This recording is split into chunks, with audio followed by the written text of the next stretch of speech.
Hi, I'm Leah. I am the resident plant expert here at Jacobs Trading. If you haven't heard of our store, you can check the description below. We have a link to our online website, and it's pretty cool, so go check it out. So today we are going to be talking about orchids. They are an amazing plant. A lot of people want them, but a lot of people kill them. So today we're going to be talking about how to keep them alive. Okay, so orchids are pretty interesting plants, so here's a couple little fun facts about them. They are epiphytes, meaning that they don't grow in normal soil. They typically grow on tops of trees or on tops of rocks. They don't have that built-up of soil, so they have a lot of airflow between the roots. Okay, so typically when you go to a grocery store, you find that this orchid here, this is your common Phalaenopsis orchid. They're the most common ones you find. Also, when you go to grocery stores, you find these. This is a water with an ice cube tag. They come on orchids. No, not okay. You get rid of that. Not good. I'm gonna show you how to actually do it. So I'm gonna show you how to properly water your orchid because that's the reason most people kill them. So what you're gonna do is you're going to take your orchid out of the container that it's in. All you're gonna do is have a little bowl of dechlorinated water, so kind of just leave this bowl out overnight. It'll do its thing, it'll be fine. So you're gonna take your orchid, all you're gonna do is kind of just gently plunk it into this bowl right here, just enough so that all of the medium is covered, but the orchid itself is still open. You don't want water to get into the crown of the orchid, so like the main stem part, because otherwise that'll cause it to rot. If that does happen, the best way to deal with it is to use little Q-tips or a paper towel just to kind of dab away that water that gets in the crevices. So we're gonna let this guy sit in here for about 5 minutes, and while we wait for him to soak up all that water, we are gonna talk about why ice cubes are horrible.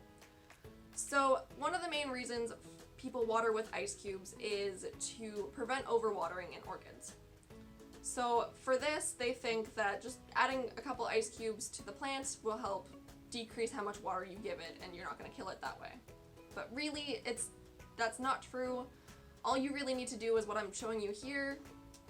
The plant will only take as much as it needs, and before you water it again, just make sure it's dry. Stick your finger all the way in there, make sure there's no water in the pot, make sure your medium is dry. That's all you gotta do. Another way is to look at the roots here. If they are white, it means that your plant's dry, could use some water. If they're bright green, don't water your plant. So another reason that people say to use ice cubes is that frozen water doesn't contain bacteria in it, or it doesn't contain any kind of fungus or anything like that. Again, this isn't true. Water just in general doesn't contain bacteria. If you're using tap water that you've left out overnight, it's not gonna have bacteria. They filter out that kind of stuff. So the only way that your plant's gonna get any kind of fungus or bacteria is from other plants around it or just from the air around it. So the last point that I have here is that a lot of people use ice cubes to cause their orchids to bloom again.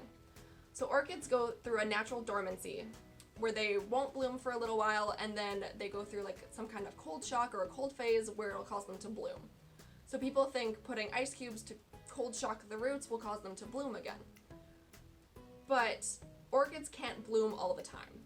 It gets stressful, they get tired, they don't have the energy to do it, so they just constantly cold shocking your orchid's not good for your orchid. It'll cause it to die over time. I mean, like, really, if you're trying to take a nap and someone just throws a bucket of cold water on you and then screams, "Go!" how are you gonna feel? You're not gonna like it. You're gonna probably be mad. Don't do it. It's not good.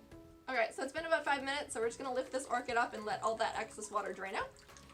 It'll take a little bit, but kind of just wait until all of that water drains out. You don't want to leave it in there. Once it's fully drained, you can then put it back into its decorative pot, and then leave it about a week or so. In a week, check back, stick your finger all the way down, make sure it's not wet. If it's still wet, wait longer to water it. If it's dry, give it another water. And yeah, that's about all I have for you today. I hope you learned something today. If you like this video, please hit that like button, and we'll be posting videos weekly, so hit that subscribe button as well if you like the content. And yeah, stay in bloom, and don't kill your orchids!